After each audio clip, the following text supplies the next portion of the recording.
Muchas gracias, doctor Luis Antonio Godina, por participar en esta entrevista en Ángulo 7 Radio. Me siento muy honrada de tenerlo aquí porque ha sido un estudioso y una persona que ha estado muy interesada en los diagnósticos de Puebla y las posibles soluciones a las problemáticas sociales de Puebla. Muchas gracias. Al contrario, muchas gracias y por la oportunidad de estar aquí en Ángulo 7 Noticias. De veras, muy honrado y muchas gracias por la oportunidad.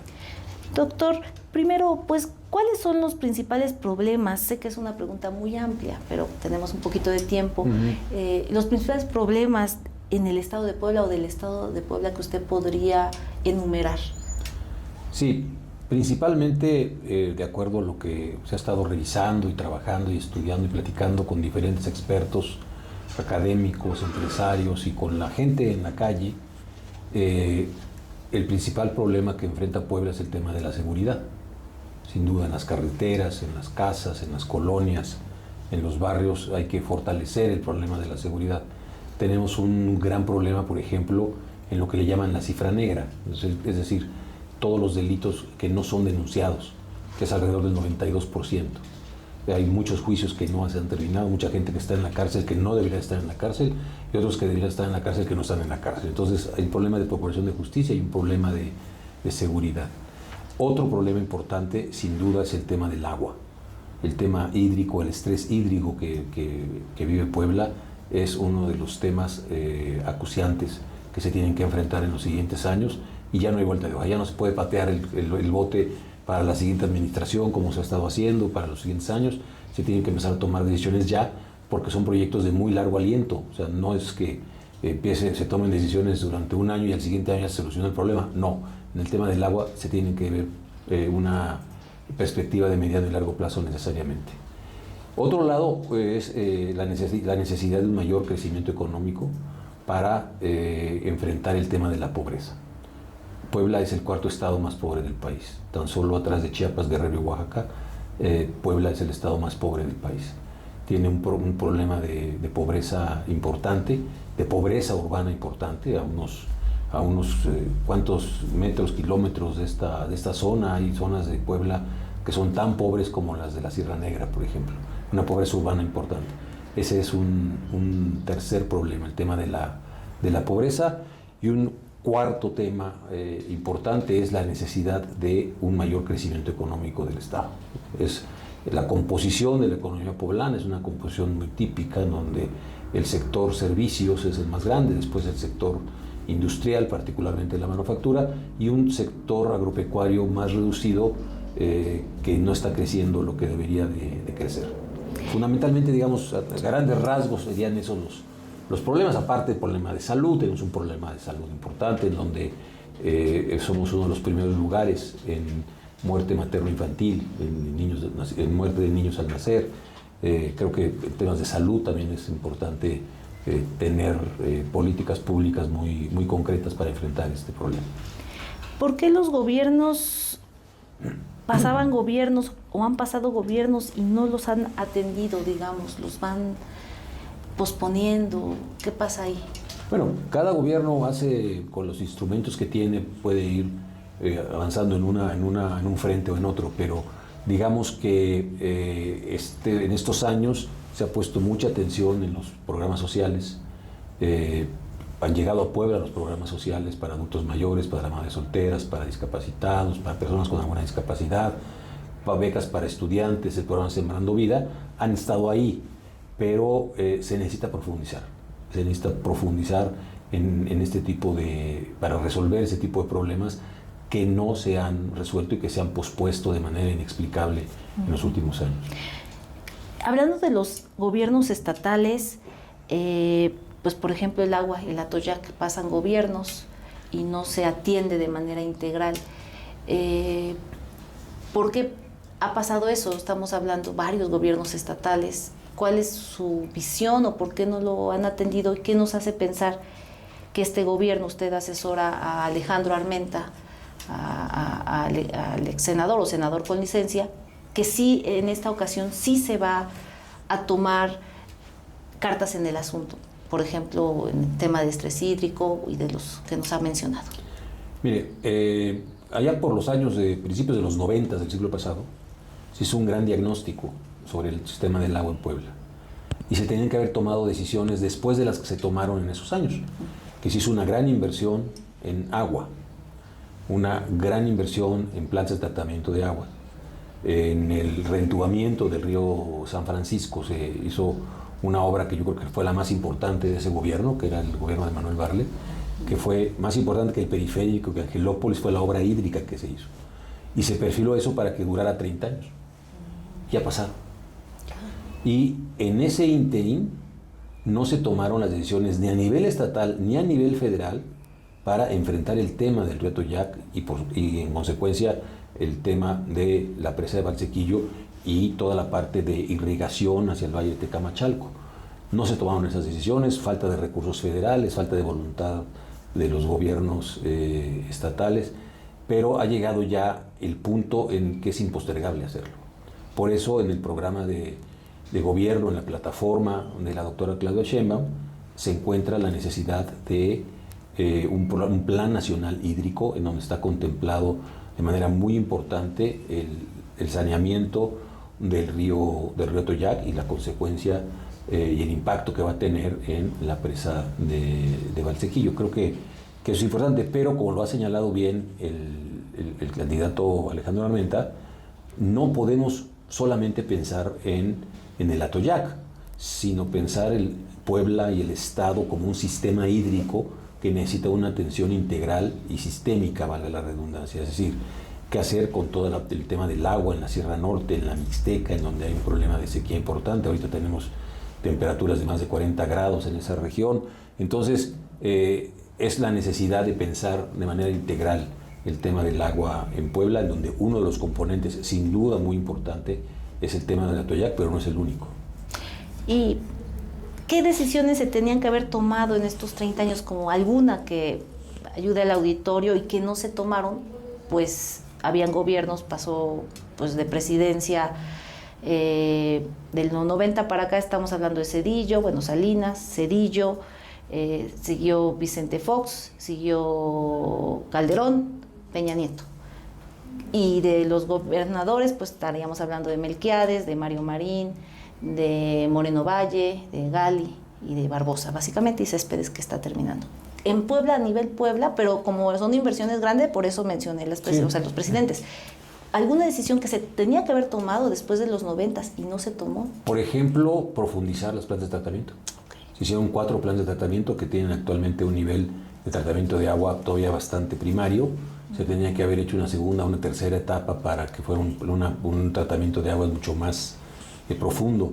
Tenía que haberse invertido y que funcionaran el más de 200 plantas de tratamiento que hay en el estado, que funcionen, que trabajen, que hagan su labor de manera eficaz, de manera eficiente, y eso no se hizo. Creo que faltó ahí voluntad presupuestal, por un lado, y voluntad política de otro, para que se tomaran las decisiones adecuadas en el momento adecuado. Y eso data a partir del gobierno de Melquiades Morales en adelante. Y como que no le ven la rentabilidad política, a lo mejor, ese tipo de temas, o por qué no. Pues reitero el mismo ejemplo. O sea, una de las obras más importantes del gobierno de Bartlett fue, ¿se acuerdan cómo se inundaba San Francisco? Uh-huh. Se hizo una obra muy importante para quitar esas inundaciones, para hacer un muy buen reentubamiento y un drenaje adecuado, tanto pluvial como sanitario en esa zona, y nadie se acuerda. ¿Por qué? Porque no se ve. Todo el mundo recuerda Angelópolis, no, el periférico, no, pero el tema importante fue el tema del agua. Se trajo agua de Nealtican, se garantizó el abasto de agua por 30 años a esta zona del estado de Puebla, y después de eso se dejó. Sí, las mismas plantas de tratamiento, es decir, requieren inversiones grandes, pero los mismos gobiernos no le ven rentabilidad política, probablemente, y no le invierten, porque como que se... Pero sería la mejor rentabilidad política, tener agua de calidad, claro, que la gente tenga agua, que se haga un programa importante. Desde principios de los 90, uno de los grandes problemas de este país es las fugas de agua. En todo el país. La Comisión Nacional del Agua lo tiene muy claro. ¿Por qué no se ha invertido en resolver las fugas de agua. Ahí se va un montón de recursos. El agua rodada en el campo, particularmente en Puebla, el no tener la tecnología adecuada, por eso Alejandro está proponiendo tecnificar de manera importante el campo para aprovechar mejor el recurso hídrico y que ese recurso hídrico se pueda liberar, que la industria deje de ensuciar el río y que los ciudadanos en las ciudades usen el agua de manera más adecuada. Se ha perdido esa conciencia de uso de agua. Recuerdo allá por los años 80, 70, 80, el ciérrale, ¿no? Un programa, un comercial en la televisión, en el radio, decía ciérrale al agua, no desperdicies el agua. Bueno, eso ha faltado, eso en los últimos años, y estamos ya pues enfrentando un problema muy severo. Sí, por ahí también ya el candidato de Morena ha dicho que van a revisar la concesión de agua de Puebla. Así es una concesión que se dio en el gobierno del primer trienio de Eduardo Rivera, en donde él formaba parte del Consejo de Administración de Soapap. El presidente municipal es el presidente ejecutivo de Soapap. Entonces él fue, digamos, uno de los promotores de la concesión, de la privatización del agua. Y se tiene que revisar si han cumplido o no con la concesión, si han cumplido o no con las propuestas y con lo que se comprometieron ellos a invertir en los siguientes años. Ya llevan más de casi 10 años, 12 años con el tema de la concesión. Entonces, eso se tiene que revisar y Alejandro Armenta se ha propuesto esa revisión detallada del título de concesión. Entonces, para sanear, ya estoy entendiendo, el río Atoyac se tiene que basar en que las plantas de tratamiento funcionen, en que la industria no contamine y en hacer un programa de que la gente no desperdicie el agua. Y en revisar las fugas, las tuberías. Todo eso es un sistema. Entonces eso llega a Valsequillo, debe llegar agua sana que vaya reviviendo esa presa que durante algunos años, usted seguramente no había nacido, pero en los 60 competía con Valle de Bravo y competía con otros lugares en el país. ¿Y es posible, hablando de recursos, o sea, económicos, hacer ese saneamiento? Es un proyecto de largo plazo, no hay duda, no es sencillo, pero hay la voluntad política y presupuestal del gobierno que seguramente encabezará la doctora Claudia Sheinbaum para destinarle recursos a la Comisión Nacional del Agua y a los estados para enfrentar el problema hídrico. Porque es un problema que no solamente es de Puebla, es de Tlaxcala, es de Hidalgo, es del Estado de México, es de Veracruz, porque las aguas que llegan aquí siguen a Veracruz. Entonces, si no limpiamos, si Tlaxcala no limpia, llega sucia aquí. Si aquí no limpiamos, llega sucia a Veracruz y después al mar. Entonces, sí se tiene que hacer un trabajo de coordinación y de concertación interestatal muy serio, que seguramente lo llevará a cabo el gobierno federal a través de la Comisión Nacional del Agua o de la instancia que determine la nueva administración que lo encabece. Hablando ya del otro tema, pobreza, que me comentaba como otra problemática importante. Usted estuvo en un primer inicio haciendo algunos diagnósticos, asambleas, entiendo que se hizo un diagnóstico a través de asambleas que hacían a través del Instituto de Transformación. ¿Qué panorama? Ya me comentó que Puebla es el cuarto estado con mayor pobreza, pero si me pudiera abundar un poquito más en esta problemática de la pobreza y cómo buscar revertirla. Mire, hay una teoría, una creencia de que si la economía crece, por goteo va a mejorar las condiciones de la población. Yo creo que no necesariamente es así. Creo que la economía sí debe crecer, pero debe haber políticas públicas específicas para superar la pobreza. ¿Cuáles? Algunas de ellas ya se han instrumentado por parte del gobierno federal. Pero, por ejemplo, Alejandro Armenta está proponiendo llevar a cabo un gran programa de obra en las 6,000 comunidades, obras comunitarias en las 6,000 comunidades de nuestro estado, para que haya una obra que sea ejecutada y ejercida y revisada y supervisada por los mismos beneficiarios de la obra. Es un gran programa de bienestar. Estamos hablando de, por ejemplo, como los caminos artesanales, de ese tipo de obras comunitarias. Una parte caminos artesanales, pueden ser banquetas, pueden ser guarniciones, obras pequeñas de agua, en fin, ¿no? Otra parte es canalizar recursos de crédito para la mujer. Se ha propuesto la banca de la mujer a través de una sociedad cooperativa de ahorro y préstamo que vaya en diferentes regiones del estado y vaya creciendo de manera importante. Un ejemplo paradigmático a nivel nacional es la Tosepan, allá en Cuetzalan, en donde hay 49,000 socias y un capital de 5,000 millones de pesos que ha ido creciendo desde finales de los años 90 a la fecha. Entonces, ese ejemplo y otros más que inició Alejandro Armenta cuando fue secretario de Desarrollo Social en Nautla, por ejemplo, creo que ahora se pueden generalizar y se puede tener con un financiamiento muy sano, con esquemas de crédito no apegados al esquema comercial, en donde la tasa de interés o es el 10 o es el 20, o los microcréditos que en algunas instancias pueden llegar a tener tasas de 250%. Una tasa de interés que vaya en función de la capacidad de pago y de la capacidad de proyecto y que vaya hacia la mujer. Entonces, ese proyecto de banca de la mujer, perfectamente claro y financiado de manera sana, es otro de los mecanismos para abonar al combate y la superación de la pobreza. Y dos elementos clave para la pobreza son la salud y la educación. Son las políticas sociales más importantes para combatir la pobreza.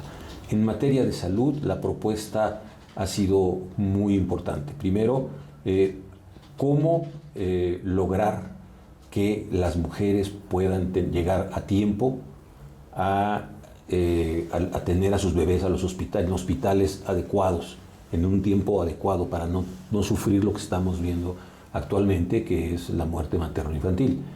Hospitales de este tipo, todo el Estado, creo que es una de las propuestas más importantes. El médico en tu casa, para que las personas mayores o las personas que no puedan trasladarse a un hospital tengan acceso al médico y a las medicinas. Eso es muy importante. Y el trabajar de manera adecuada con IMSS Bienestar, con el Seguro Social, con el ISSSTE, para atender el problema de salud en todo el Estado, con las funciones que aún mantiene el gobierno estatal en materia de salud. Y en materia de educación, cómo mejorar la cobertura, la calidad y la pertinencia de la educación.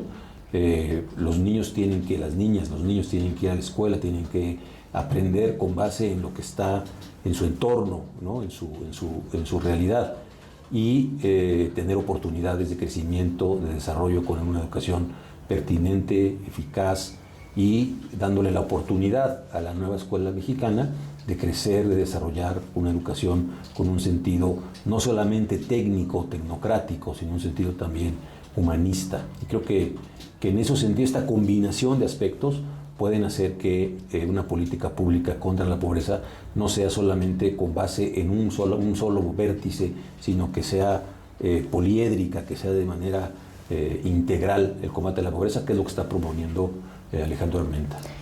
En el tema de... ¿Usted participó de alguna de estas asambleas que se hizo en su momento en el Instituto de Transformación? Entiendo que ahí la gente misma comentaba su problemática y proponía soluciones, ¿era así? Sí, se llevaron a cabo en diferentes lugares del Estado ese tipo de acciones. Al mismo tiempo también los colectivos ciudadanos que llevaron a cabo también en todo el Estado a lo largo de estos meses, también llegaron a esas mismas conclusiones, a la necesidad de atender los problemas de la región con base en las propuestas y la visión de esas regiones. Es lo que hicieron los colectivos, es lo que hicieron este tipo de asambleas. Digamos que se emparejó, por una parte lo que estaban haciendo en el Instituto de Transformación y por otra parte lo que hacían los colectivos, y a final de cuentas es un diagnóstico para buscar las soluciones a las problemáticas. Sí, yo creo que la conjugación generó uno de los diagnósticos más completos que ha tenido el Estado de Puebla en su historia. Creo que ha sido un trabajo integral el que ha llevado a cabo pues toda la alianza que Morena encabeza, para tener una claridad sobre cuáles son los problemas, pero cuáles son también las soluciones pertinentes para resolver esos problemas. Porque, pues, digamos, estamos más o menos de acuerdo en cuáles son los problemas. El problema son los cómo y los cuántos, cuánto cuesta resolver las cosas. Y hay que hacerlo con mucha seriedad, con mucha frialdad, para ver qué alcanza, qué no alcanza, y lo que no alcanza, cómo lo podemos financiar. Porque es un contrasentido pensar que los únicos recursos con los que cuenta el Estado es el presupuesto estatal. Si nos atenemos a eso, pues estamos fritos. Hay que ir por recursos con la Federación, con la banca de desarrollo, con el sector privado, con la banca internacional, que hay que abrir la perspectiva para financiar el desarrollo, y en eso tanto los colectivos como las reuniones de las asambleas de ese instituto llegaron a esas conclusiones muy similares. Y entonces ahorita están en parte en los cómo, pero sobre todo en los cuántos. Eso es lo más complicado, cómo, o sea, el cómo y el cuál va a ser, digamos, el camino y el cuánto. Sí, estamos, digamos, una vez que nos pongamos de acuerdo en la parte izquierda del menú, vamos a la parte derecha del menú, ¿no? Que es la más complicada, cuánto valen las cosas. Entonces estamos trabajando en eso, pero hasta ahora lo que tenemos claro es que las propuestas que está llevando a cabo Alejandro Armenta son totalmente financiables, son proyectos emblemáticos viables, son los 100 compromisos también muy asequibles, muy reales, ¿no?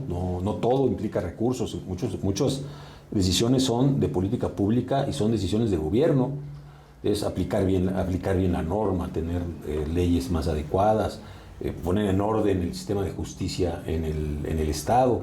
En fin, eso no implica recursos. ¿Qué implica recursos? Pues carreteras, el agua, ahí se implica recursos, construir un hospital.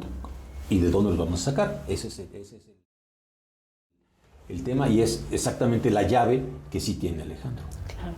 Hablando del tema de seguridad, que también tiene que ver con la estrategia nacional, pero quisiera conocer, y del sistema de justicia, también tiene mucho que ver con el Poder Judicial, tanto federal como estatal. ¿Qué se puede ahí abonar desde el Estado para mejorar el sistema de justicia? Pues toda la parte del foro común, creo que es una buena parte de los delitos son del fuero común. Entonces ahí se tiene que trabajar en arreglar el andamiaje institucional del Tribunal Superior de Justicia del Estado, de la misma Fiscalía, ver cómo está, si la Fiscalía todo es tema de presupuesto o no, qué hay que hacer en materia de regulación, en materia de normatividad para hacerla más eficiente, cómo hay que agilizar las cosas para que no haya expedientes. Hay gente que se tarda 8 años y no tiene sentencia y sigue en la cárcel. ¿Y son de fuero común? Y son de fuero común. Entonces ahí se tiene que hacer un gran esfuerzo para que la justicia verdaderamente sea pronta y expedita. Porque ahorita no es ni pronta ni mucho menos expedita. Se tiene que reformar el poder judicial del Estado para hacerlo más rápido y que no haya gente que esté en la cárcel y que no tiene por qué estar. Todo eso se puede hacer, y de la Fiscalía también ver la manera en que los ministerios públicos actúen de mejor manera. Así es, ese es el tema. Cómo la ciudadanía puede estar segura de que si va a levantar un acta va a pasar algo. Porque ahorita, si va a levantar un acta, la posibilidad de que pase algo es, digamos, muy cercana a cero. Pero sí se puede, es decir, pasan también gobiernos y prometen que van a capacitar a los ministerios públicos. Bueno, el Poder Judicial casi no han hablado, ahorita se ha hablado mucho por el tema federal, ¿no? Que está como la Suprema Corte, todo este tema, pero digamos, pero las fiscalías, aunque ha habido esfuerzos, o hablando de la Fiscalía del Estado, pues la gente se sigue quejando, es decir, ¿cómo sí concretarlo? Para que los trabajadores de las fiscalías realmente den un buen servicio. Voluntad política, no hay otra. El gobernador, que a partir del 14 de diciembre, Alejandro Armenta, sin duda va a tener esa voluntad política de que la justicia llegue de manera pronta, expedita, rápida a los ciudadanos. Ese es un compromiso político y es un compromiso de palabra y un compromiso de hecho que ha realizado Alejandro Armenta, y es un trabajo que, respetando la autonomía de la Fiscalía, se tiene que llevar a cabo para lograr que la justicia no sea un sueño. Hablando de crecimiento económico, ¿cómo concretar mayor crecimiento económico en Puebla de manera sostenible y sustentable? Y como usted dice, no solo para unos cuantos, sino un crecimiento económico para toda la población o en la mayor parte. Bueno, Puebla, digamos que de los años 60 para acá, digamos, si uno revisa Puebla o la economía poblana en los años 50 del siglo pasado, era una economía eminentemente agropecuaria, ¿no? Más del 60% del Producto Interno Bruto de Puebla era agropecuario. Ahora, a partir de los años 60, con la llegada de la Volkswagen y toda la cadena de valor que implica la parte del autotransporte, la manufactura del autotransporte, ahora lo que tenemos es una economía totalmente al revés. Ahora la parte de servicios es la más grande, la parte de industria es la que sigue y el campo es lo de menos. Digamos que se invirtió el Producto Interno Bruto. ¿Qué hay que hacer? Buscar que no sea una economía monotemática, que no sea solo la parte, lo que corresponde a autopartes, lo que campee, lo que prive en la economía poblana. Hay que diversificar. ¿Y hacia dónde hay que diversificar? Hacia la tecnología.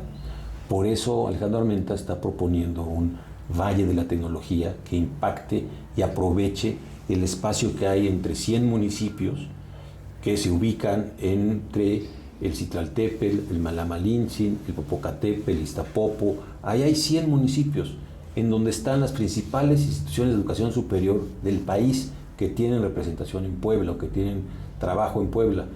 La tecnología, la apuesta a la tecnología, a las energías limpias, creo que es el camino para detonar un crecimiento con diferentes sectores y hay la posibilidad de hacerlo. O sea, Puebla tiene no solamente lo que corresponde a autopartes como una vocación, puede tener una gran vocación energética, puede ser exportadora o productora de litio, puede tener una generación de tecnología importante, celdas solares, aprovechar la infraestructura educativa que tenemos y las cientos de miles de micro, pequeñas y medianas empresas, de subirlas con la tecnología a una dinámica de crecimiento que sea mucho mayor. ¿Es posible hacerlo? Querétaro lo hizo. Guanajuato, a pesar de los problemas de seguridad, lo está haciendo. Jalisco desarrolló todo un tema tecnológico y un corredor tecnológico importante. Querétaro, una zona de aeronáutica que cuando lo empezó a hacer todo el mundo se reía y ahora es una potencia aeronáutica a nivel mundial, Querétaro. Todo se puede hacer, sí se puede hacer, pero hay que tener un gobernante con visión, con entrega y sobre todo con un compromiso con el crecimiento económico diversificado en el estado de Puebla. Hay experiencias en el país que indican que sí se puede hacer y sí se puede cambiar el crecimiento de un estado, de una economía local, cuando se toman las decisiones adecuadas. Para que le quede claro al auditorio, es decir, este Valle de la Tecnología, ahí se van a instalar empresas de tecnología, o cómo es la mecánica para lograr, o cómo lo hizo Querétaro, o se empezaron a instalar empresas que le trabajaban a la aeronáutica, o sea, cómo para que se pueda ir creciendo en un corredor. Sí, la idea o el proyecto del Valle de la Tecnología es tener una zona en donde sea atractivo el desarrollo, por ejemplo, de ecoparques, el desarrollo de agroparques, en donde con tecnología pueda tener una mejor concentración de la producción y distribución de la producción en el campo, por ejemplo, con un campo tecnificado que tenga redes de frío adecuadas en centros agroindustriales diseñados para el efecto. Que se pueda, por ejemplo, poner una planta de paneles solares que sea con base en la economía poblana, con tecnología desarrollada por las universidades poblanas y con mano de obra y con inversión de micro, pequeñas y medianas empresas poblanas. Tenemos que apostar también a la economía endógena, no solamente esperar a que vengan los grandes empresarios chinos o americanos o europeos o alemanes a invertir. ¿Cómo generar riqueza? Pues dándole oportunidad a los micro, pequeños y medianos empresarios poblanos a que tengan esa oportunidad y esos beneficios que el gobierno puede dar para que inviertan. Y es ahí donde la interacción entre la economía local y las instituciones educativas locales pueden tener un círculo virtuoso. Y con esto, pues aprovecharía, como usted dice, el talento de los universitarios, porque hay talento, se podría ir viendo qué patentes se tienen poblanas y a qué se le da fuerza. Y un gobierno estatal sí tiene la posibilidad, digamos, de generar esa economía, o sea, no depende más del gobierno federal. Mire, hay quien afirma que los gobiernos estatales no pueden hacer política económica. Yo no estoy de acuerdo con eso. Yo creo que los gobiernos estatales pueden y deben hacer política económica, tienen instrumentos para hacerlo. A lo mejor no pueden exentar de impuestos sobre la renta o de IVA, pero tampoco lo va a hacer el gobierno federal. Pero sí pueden tener influencia para que haya un sistema educativo más robusto, para que no haya especulación con los terrenos, que no haya moches, que no haya corrupción, negociar con la Comisión Federal de Electricidad para las acometidas eléctricas, un trabajo eminentemente de los gobiernos estatales, negociar con la Comisión Nacional del Agua para los permisos de agua, donde hay agua, no sobreexplotar los mantos acuíferos, esa es tarea de los gobiernos estatales. Y en coordinación con los municipios es cómo dar incentivos en materia de predial, cómo dar incentivos en derechos de compra de los derechos de propiedad, cómo utilizar de manera creativa el impuesto a la nómina y no como lo tenemos ahora, que la mitad está comprometido para pagar los APPs de las administraciones pasadas, como el Museo Barroco, el CES y otros proyectos. Entonces, cómo utilizar esos instrumentos que tiene el gobierno del Estado. Y un tema fundamental es cómo garantizar un clima laboral adecuado. Esa también es tarea de política económica del gobierno estatal, que vale muchísimo. ¿Cuánto vale tener 0 huelgas en un estado? Pues vale muchísimo dinero. Entonces, creo que los gobiernos estatales y el gobierno de Puebla sí tienen la capacidad de instrumentar una política económica creativa que impulse el desarrollo, que llegue la inversión, que llegue el crecimiento económico en diferentes sectores, no solamente en la parte industrial, también en el sector servicios, cómo impulsar las empresas consultoras poblanas, cómo impulsar el sistema bancario poblano, cómo impulsar toda la parte de turismo. Creo que esa parte conforma la política económica que puede llevar a cabo el gobierno de Puebla en los siguientes años. Me llamó la atención esta frase del clima laboral. ¿Eso cómo se puede hacer, lograr un clima laboral adecuado o armónico? ¿Eso lo puede hacer un Estado? Sí, claro, haciendo política. ¿Cuántas huelgas hay? Las huelgas hay que atenderlas, hay que preverlas, hay que hacer trabajo político, hay que platicar con los sindicatos, con las empresas. En fin, lo que haga la Secretaría del Trabajo Federal, muy bien. Pero la parte, digamos, la ignición, el inicio está en los gobiernos estatales. Hablando de recaudación fiscal, también ahí hay un reto en Puebla y en todos los estados, pero del sur-sureste se habla que hay mucha economía informal. ¿Cómo se puede cambiar esa realidad? ¿Se puede? Veía yo un dato en donde Puebla es uno de los estados en donde menos empleos formales se han creado. ¿Por qué es importante la economía formal? Porque en la medida que haya incentivos para que se formalice, la gente va a tener salud y seguridad social. Y eso es muy, muy valioso. Y ahí los gobiernos estatales y el gobierno de Puebla tiene una tarea muy importante, es incentivar a que a que se regularicen el mercado laboral. No podemos tener en el país la mitad de la economía es informal, la mitad. En Puebla es un poco más. Entonces sí se requiere que el gobierno del Estado pueda impulsar la formalización, porque pues además se pierden ingresos por parte de la recaudación, pero también hay que reconocer que la economía informal paga impuestos, paga por lo pronto paga el IVA y paga los IEPS de gasolina, de cerveza, de cigarros, si fuman o beben cigarros y alcohol, en fin, pero pero la parte fuerte, que es el ISR, eso no lo pagan, y ahí hay fugas que a nivel nacional y en Puebla. Y el gobierno del Estado sí podría tener una política concreta para impulsar la formalización de la economía. ¿Como cuál? Aparte de los créditos, que es una manera, digamos, que a lo mejor hacer las microempresas, todo eso a través de... Sí, eso ayuda a la formalización. Pero ¿no? hay otro programa. Y la otra es trabajando con educación financiera, educación económica a las y los poblanos para que vean los beneficios de la formalización, de tener un empleo formal, un ingreso formal, que son trabajadores independientes, se registren en el Seguro Social, ahora ya se puede, sí, ¿no? Para hacer aportaciones voluntarias al Seguro Social, tener garantizada su pensión y tener garantizada su Pero sería como una materia salud alterna que puede proponer... Es parte del trabajo del gobierno del Estado, en sus diferentes áreas, particularmente la Secretaría de Economía, la Secretaría de Finanzas, creo que es para la misma Secretaría de Educación,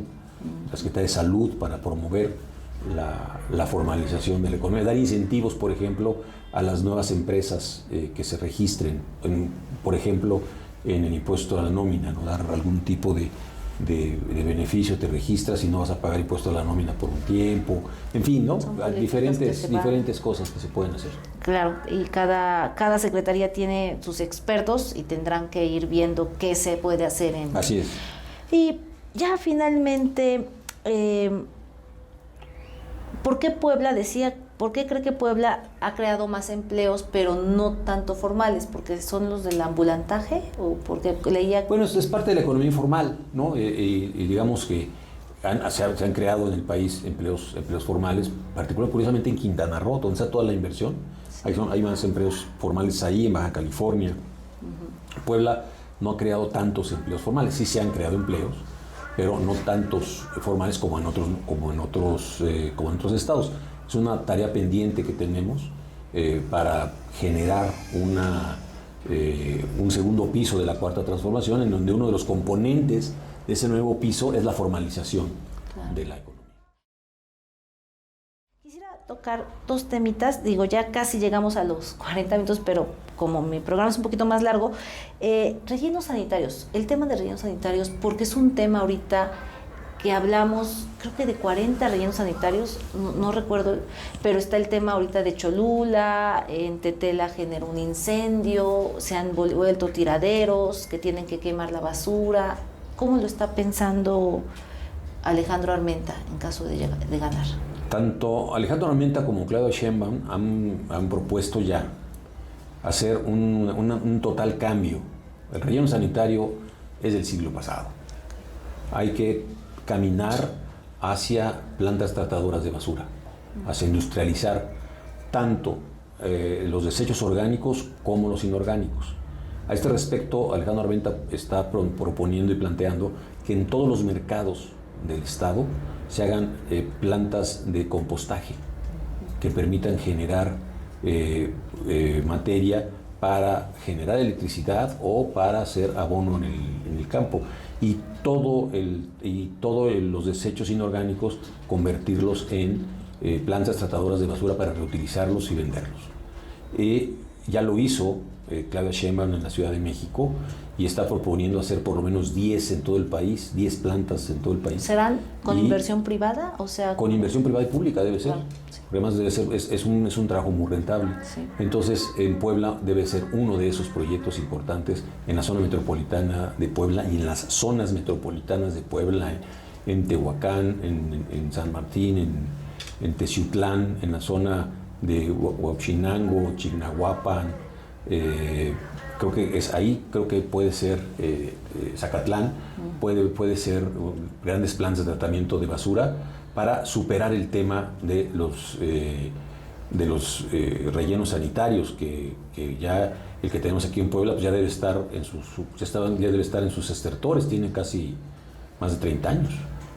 Sí, o sea, generalmente son concesiones, terminan las concesiones y van a hacer estos nuevos conceptos de plantas tratadoras de basura. Así es. Y finalmente, preguntarle sobre algunas propuestas que está manejando el candidato de la oposición, Eduardo Rivera. Por ejemplo, hablaba de 6,000 millones de pesos en créditos para emprendedores sin intereses. ¿Eso es posible? O sea, concretar, o sea, por la parte en la parte de viabilidad financiera. También hablaba de 10,000 calles en la zona metropolitana y 10,000 en el resto del estado, junto a 1,000 kilómetros de carreteras. ¿Eso se puede lograr, digamos, financieramente? ¿Cuál es su opinión? Pues mire, con 3 multiplicaciones lo explico. El kilómetro de carretera vale 15 millones de pesos. El kilómetro de calle vale 1 millón de pesos. Y si multiplicamos eso, pues es 1,000 por 15,000. Digo, 1,000 por 15 millones son 15,000 millones. Más 20,000 millones. Son 35,000 millones, nada más de eso. Y si uno tiene 6,000 millones de pesos y los regala y los va a recuperar sin intereses, eso tiene un costo de oportunidad, que es alrededor de 600 millones de pesos. Entonces, si el margen presupuestal que tiene el gobierno del Estado es de más o menos 6,000 millones de pesos al año, pues no dan los números. Creo que hay un problema, ni siquiera es un problema político o un problema ideológico, es un problema aritmético. ¿Cuánto tiene al año? Más o menos son 117,000 millones al año de presupuesto estatal. 121,000 millones. 121,000. ¿Cuánto de eso puede utilizar? Porque la mayor parte está comprometido para... 6,000 millones. ¿Solo 6,000 millones? No hablaba de un 30% más o menos. Bueno, pero entonces un 30% lo que no está etiquetado. Exacto. Pero no está etiquetado, pero está, digamos, comprometido para diferentes proyectos. Lo que son así, para inversión. Para inversión, lo que existe son alrededor de 6,000 millones de pesos para inversión.